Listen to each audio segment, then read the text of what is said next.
Woo! You put your left foot out. Okay. All right. When you bring this thing back, you want to bring it straight back. You don't want to tilt it. Okay. You want to bring it straight back, just like so. And stick it. Now, all you got to do, don't miss. I will miss. That's okay. Now, what you want to do is you want to find a spot on that block and focus on that spot. Okay. All right. And you want this thing to slide through your hand just as smooth as you can release it. When do you don't release? have to throw them hard because the weight will make them stick. When do you release? At what point? You release it. Eyebrow? Yeah, about eye level. So once I bring it to here. Yeah. When you get about right there, you want it to turn one revolution. Okay. I'm going to mess this up. It's okay. It's all right. You'll feel it though. The weight will guide you. It's half as easy. The weight will guide you.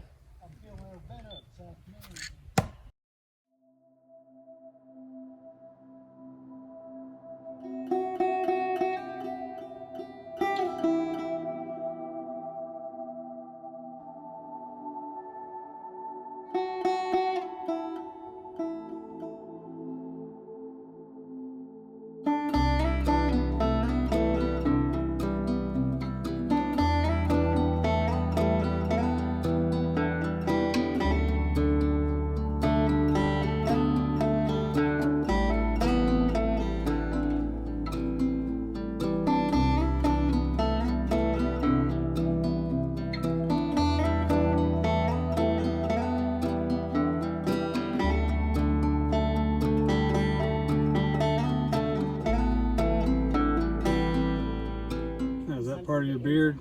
No, that is jute twine. Actually, what that is, a lot of times when they would buy partials, when they were going out, you know, they'd wrap their meat or cheese or anything in some old wax paper, and they'd use a jute twine to tie it up with. Right. But you can take jute twine and break it down. Unravel it. Yeah, because you just take it. Spin it the opposite Spin it the opposite way, and then you can spin it the opposite way again, and then just pull it, and it goes back into the fibers that they made it out of originally, and that makes a real good. I can tell you, but dryer lint works really well too. As long as you don't use nylon clothes, they don't work. But anyway, that's the we call it tow, but actually tow is made out of linen or out of flax. Flax makes linen. You know, they grow flax, right. They break it up, they comb it out, and they get all these fibers out of it, and they weave it and make linen out of it. Well, this is the trash. This is the stuff that they can't use. I got you.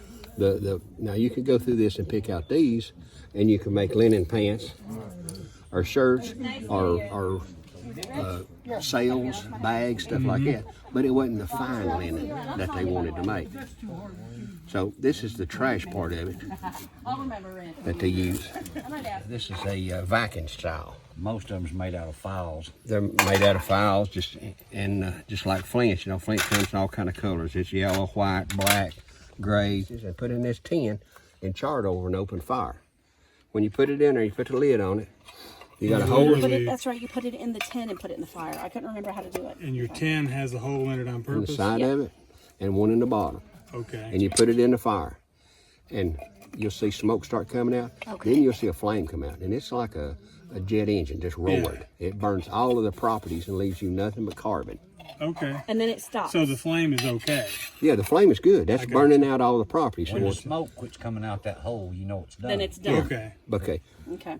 But you got I'm gonna make some of that. You got to remember this: when you take it out of the fire, It's going to be hot. you set don't it open down. it up. You don't open it up. Okay. So it's You let it Because just if you come to do, it temperature. just busts It'll into Goes a back ember. into flame.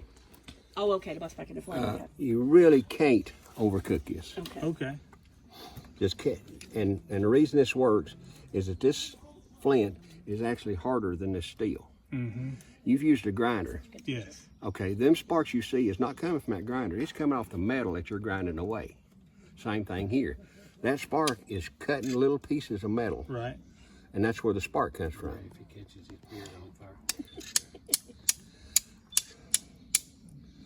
And it's hotter than It's humid. It's It's for sure, humid. yeah.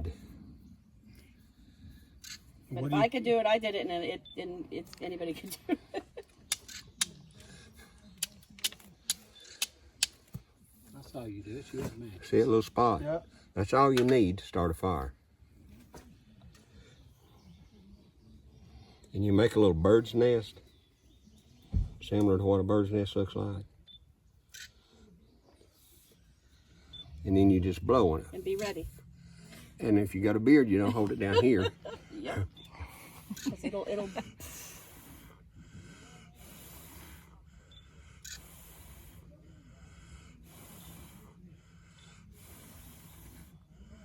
Yeah, it's humid. There it goes. Yep. Wow. Lay that down. Okay. First, don't see you make a spark like this. And don't back your knuckles See. because it will cut them. Okay. This is a very, very sharp edge. Okay. And it will cut you. Okay. What you're doing is shaving some of the metal off. You want to hold the flint very steady. Hold it with the hook. Yeah. You got a little one. Hit hard. There you go. Plenty. Okay. Now then trap that down on top of it. Okay. Does this need to come over the edge? Just right at the edge. And then do it again. Don't be nervous, just hit it. You said hit it. Well, that's all right. Okay. Well, I broke it. Yeah. You got to hit it I like you live, broke hard it. and fast. I'm sweating is really my issue. Yeah. You had a good spark there, it just didn't land right. There it is. Blow on that. All right, lay your stone down, your striker. Lay it down? Yeah. Not the charcoal. Put it in Pick your charcoal off that and nest. put Oh, it right here. put it in the bird. It's hot. Okay. Ooh, yeah, it is. Okay. Okay. Now blow. Now hold that up Okay. and blow in it real hard. You hold it. It's going to bust into flames in a minute. Blow hard. Good, steady. There it's There going. you There go, it you is. got Throw it it. down. Throw it down. I was over at Martin Station, and a reenactor throwed down 3 $100 bills. He said, "I'll give you $300 for that striker." I said, "Ain't for sale," because he can't blacksmith anymore. You know, I'd never get another one, and he made that specifically for me. And that just ain't enough money to carry enough stuff to start fire after fire after fire. Yeah, you don't have to carry all this stuff. No. I do this because I show people different stuff. Yeah, we demonstrate so much. And See, it's lit. Oh, I see it. Yeah. Natural fiber. Okay. And that's So all you we're gotta making char cloth. do. Yeah, it's charcoal. Okay. And it's okay to stack them like that. Yeah. You can actually, if you want to make a lot of it, which I'd never make a lot of it, you could line this thing up till it was full, like that bubble gum used to come in them little packs. Oh, okay. But there's no need in making that much because if you carry it in a bag, it's just gonna get all broke up. When it starts charring, there'll be some smoke come out of it. And then there'll actually be a flame. It's starting to char right now. You see the smoke? In them. they're real small. It's not tobacco then. They thought it was tobacco, And but it's not eventually it'll tobacco. turn to a flame. Oh, I see the smoke coming out. Yeah. Okay. Hear it? Yep. Y'all have burning, we have broadwood. Oh, yeah, it's like a little torch. Yeah. Awesome. It's those gases burning out. Oh, okay. And it's gonna leave nothing but the pure carbon. That's all it's gonna be in it.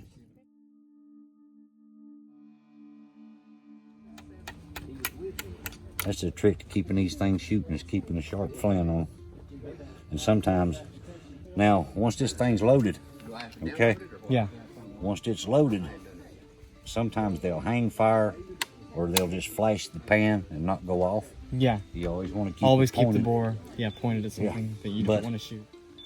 In the 1700s, you could buy a whole acre of land cheaper than you could buy a pound of black powder. It was expensive. So they didn't waste it.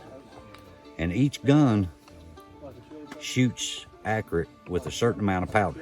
Like this one, at 60 to 65 grains of powder, it will shoot dead center accurate. Okay, if you put any more than that in there, you're wasting powder because it don't make it shoot harder. It don't make it shoot, any more accurate. So what most of the long hunters done, the Overmountain people, They don't measure it. they'd hollow out a piece of deer antler that would hold the exact amount of powder they wanted to shoot. Now in battle, like Kings Mountain, A lot of the men would do what they call palming the powder. Instead of taking time to measure, they would pour it in their hand till it looked like the exact amount and just dump it in the barrel. You know, because they was having to load as fast as they could in battle. But I'll show you how to load this thing. And you can take a shot with it.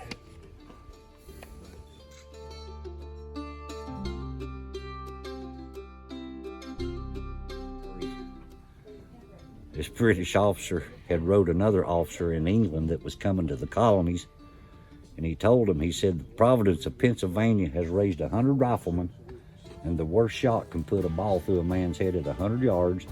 So if you're coming to the colonies, please get your affairs in order. These guys were deadly. I mean, they live with these guns. Their life and their family's life depended on these guns.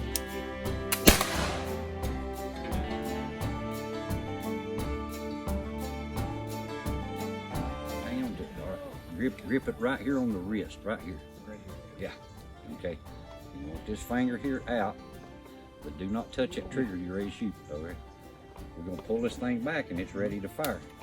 All right, now, get it against your shoulder, good and firm. And you wanna look down that, put that front sight right on the target, and then squeeze that front trigger. Direct hit, man. That's what I'm talking about. That's okay. I'm all right with it. Tomahawk girl, tell me who you I can master the tomahawk today. I got it. I'm good. One thing at a time. That's right. I'm good. Okay. You guys back up just a step. Come over here. Lay this thing right beside this tree. Put your hand on the tree. All right. Don't touch that trigger till you're ready to shoot. All right, it's ready. Where's my trigger? Keep My trigger's keep up that here. against your shoulder. Tell the cameraman. Firing. Oh, just hold it steady. What'd it do? That's what they call a flash in the pan. Pick out your tree. Now you want to make sure you keep this thing firm against your shoulder. Okay. All right. There you go. All right. Now tell me when you're comfortable. I'm gonna cock it. We're gonna try it again. I'm gonna try I'm going for that orange. All right. Go for the orange. Go big Now I orange. need to have both. Okay. Right Yes. See that bead? Yep. That little bead. I got it. Right in the center. All right. Hopefully she'll go this time. Tell him when. I'm trying to find it. Go. Man, are you kidding me?